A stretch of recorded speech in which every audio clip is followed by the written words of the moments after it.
Entramos hoje no nosso 10º dia do desafio e lembra que quando a gente começou lá atrás, a proposta foi que além do açúcar, a gente ficasse 10 dias zero álcool. Hoje a gente vai ter uma aula justamente sobre bebidas alcoólicas para entender se de fato ele tem açúcar ou não tem açúcar, o quanto ele pode prejudicar ou não. Mas eu, em consultório, já vi pacientes que tiveram um ganho de peso de quase 3 quilos de sexta para segunda-feira em um final de semana. Por quê? A gente bebe-se muito, muita festa, muitos encontros, muita comida associada.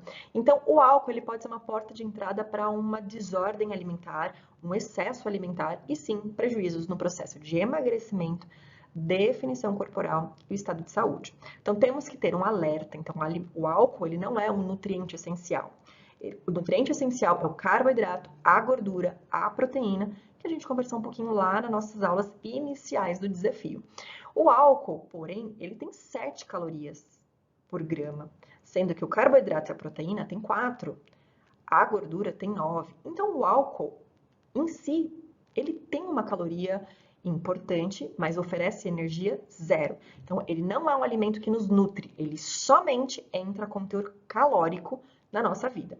Alguns pode ter açúcar e outros não, açúcar adicionado, e a gente vai caminhar essa conversa de hoje falando sobre isso. Então, começando pelo vinho, existem variações, o vinho seco e o vinho suave.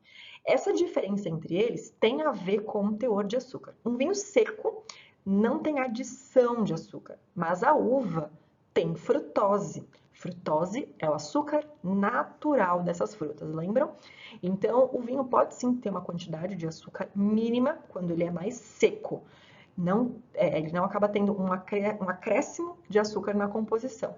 Já o vinho suave, ele é mais doce, então ele tem acréscimo de açúcar para o processo de fermentação para ele se tornar mais docinho.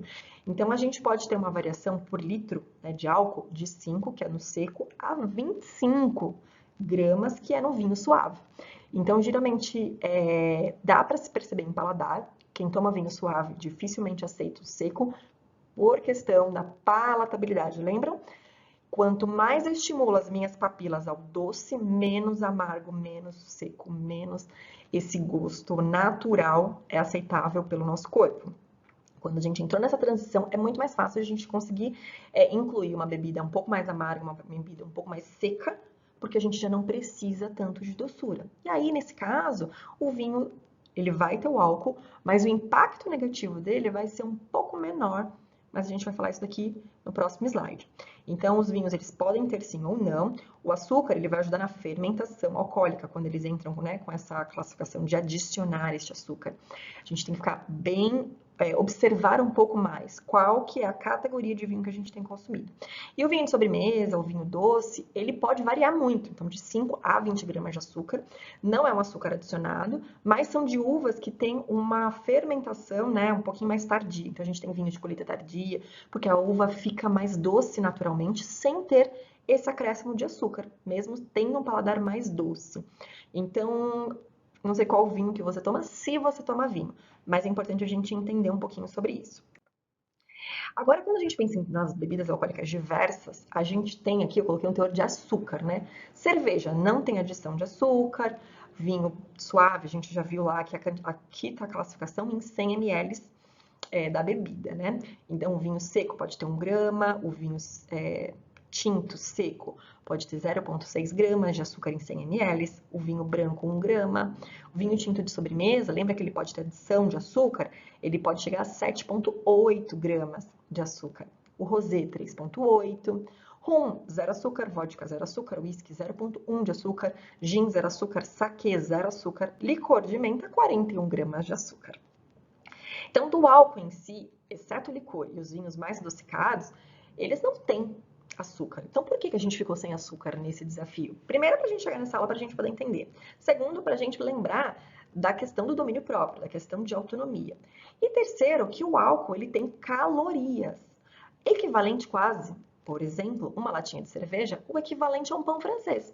Então, por mais que ele não tenha álcool na composição, ele é um carboidrato líquido que a gente toma e está sendo computado no nosso valor calórico total. Por isso que às vezes quem se permite muito ao excesso e a liberdade de consumir quantidades exageradas de algo ou uma frequência muito alta, pode ter muita dificuldade de emagrecer, de conseguir reduzir gordura corporal principalmente.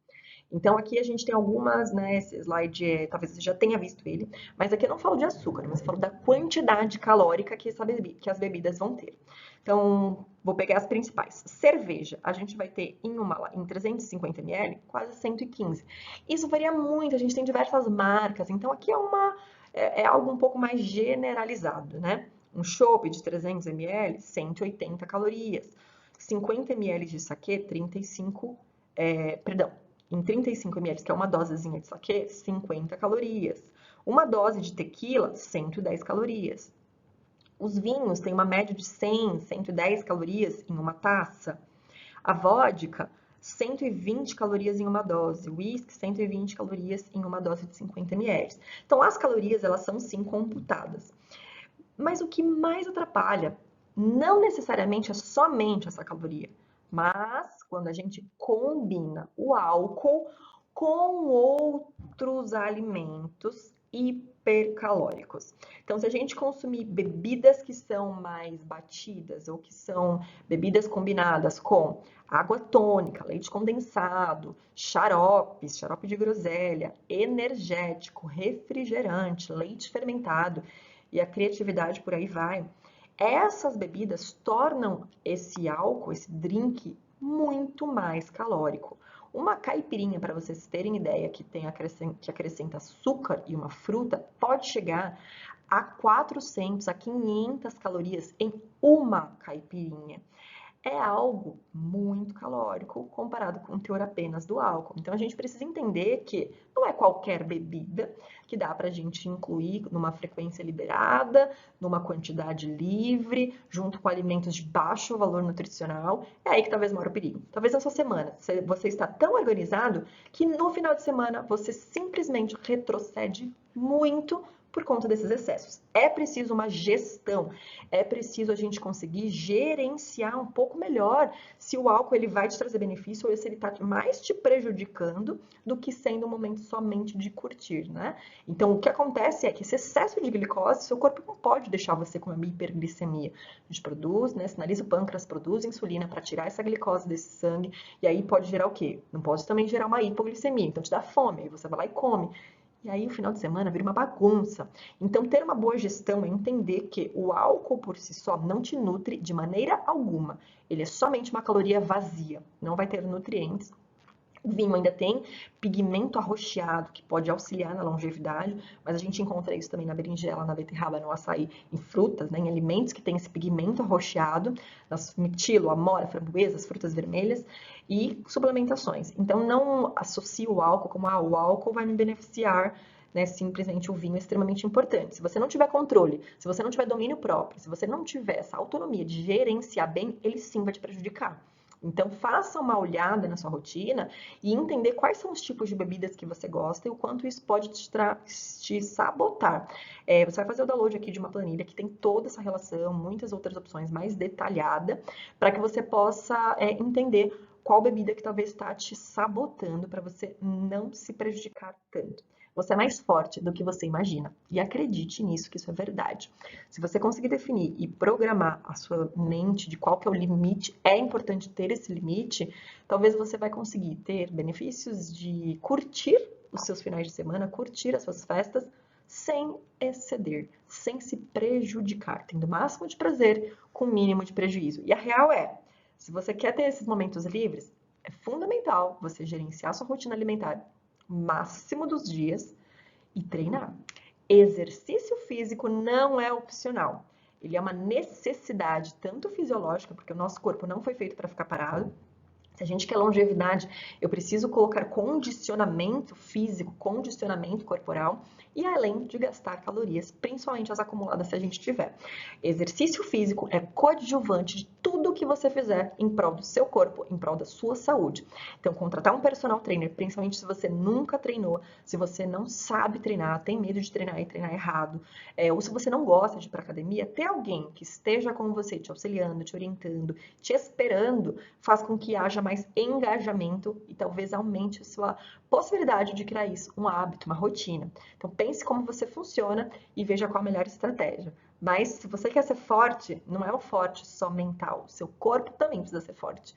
Então treine e gerencie melhor os seus finais de semana, principalmente a sua relação com o álcool.